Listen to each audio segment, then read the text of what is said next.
How's it going, everybody? It's your old buddies DMO and Zonner? today we are inspecting what do we call it? Weird Nevada. Weird, outlandish legends, facts, history. We're gonna call this one Nevada's Mysterious Arrows. Yes, this has a good ring to it. Yeah, I like it. But getting started here, we are in Fernley, which is behind Zonner there, and this is a beacon for one of the air mail routes, marker number 216.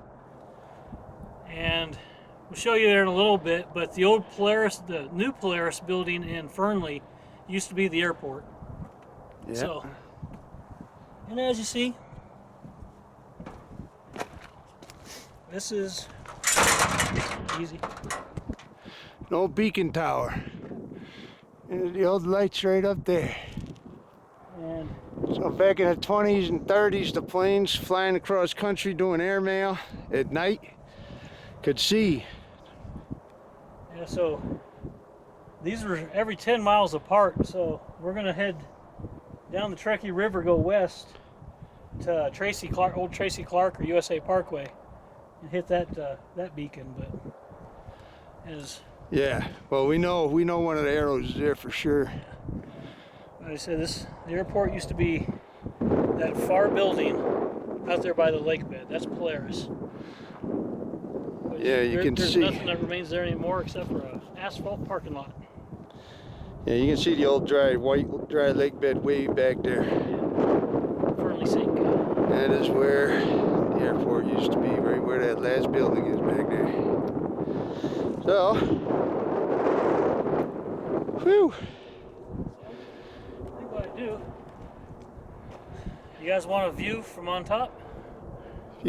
Why not? Why not? Huh. Hold my beer. Watch this. You only do this when you're young. We did. And I'm getting old. All right. All right. Hold on, I'm gonna turn it off. All right, Mr. Zonner's down there, and I don't really remember why I hate heights. But yeah, this is the view from the top of the beacon. Hopefully the wind's not too bad. What a view! There's for yeah, and then of course, right in front of my face here, this is the beacon, gas powered, and yeah, see people had to shoot the glass out. Yeah, pieces of it are laying around down here. Yeah. I said I would get up here, and this wood doesn't look too inviting, so this is as far as I'm going.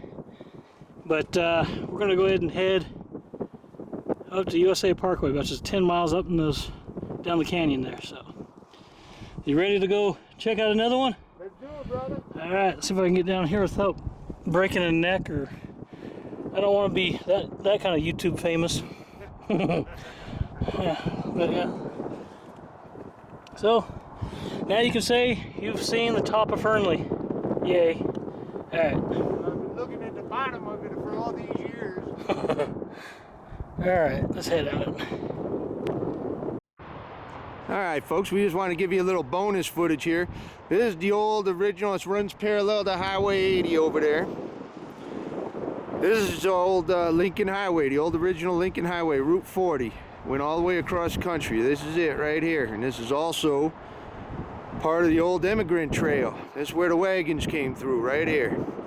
And then down here, this is the old branch of the Truckee River. And they dammed off. It still gets full of water though, but Groundwater. That's yeah. When they tied 80 in, they basically just dammed it and rediverted the river against that mountain. Yeah. So you're just getting groundwater. So yeah, this is just groundwater, but it's the old channel, the old original channel, part of it.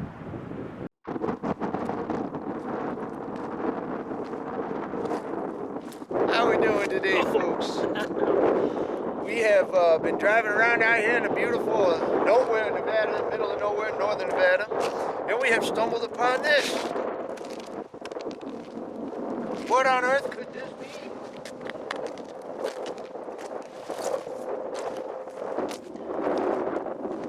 Big arrow. It's a big giant arrow out here in the middle of nowhere. As you can see, I mean, that's the USA Parkway over there. Yeah, USA Parkway. That's south. Yeah, Reno's behind Zonner. That's north over that way, east and west. And this thing's pointing east. Yeah. And Fernley is that way.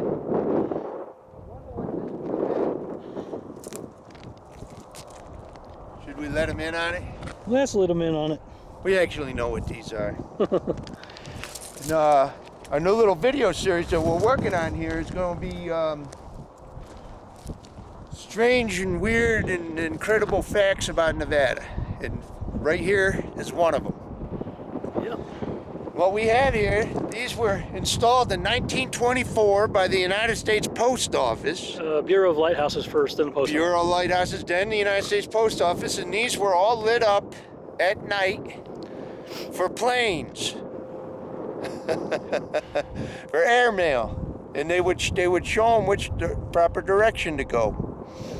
Interestingly, though, they run east to west, but they only aim east. Yeah, go figure. So if they were coming from east to west, and they're all pointing east, I wonder how they were able to figure that out. I don't know. It's one of the world's great mysteries. Maybe it was aliens. Who knows? Who knows? But yeah, there was what, generator here? Yeah, that was, well, that whole start there. That's where the diesel tank was, Uh-huh. because you can see the grounding strap right there. Yeah. And then, of course, he's had the generator room. That's where the man door would have been. Walk in right here, generator. Yeah, generator sitting right there. Fuel it up, get the oil out of here. Filters, spare light bulbs, and old filter. and this is one of the rare arrows, or the rare ones, because usually right about here would have been a 51, or the arrows are about 51 feet long, and you would have had a 50-foot tower sticking up with a 10 million candle power light bulb, which helps you see from 10 miles away. Yeah. But on top of the hill, probably right about my finger is, that's where the tower was for this one. So they had a power that ran from the generator up there at nighttime. Yeah, it's very cool. But yeah, they'd have a gentleman they would hire, and he would be in charge of what, 3 of them, right? Yeah, 2, 3, sometimes 4. Yeah, so he would be in charge. He'd have to get up every morning, come out, drive out here to each one of these sites and make sure that the generators were full.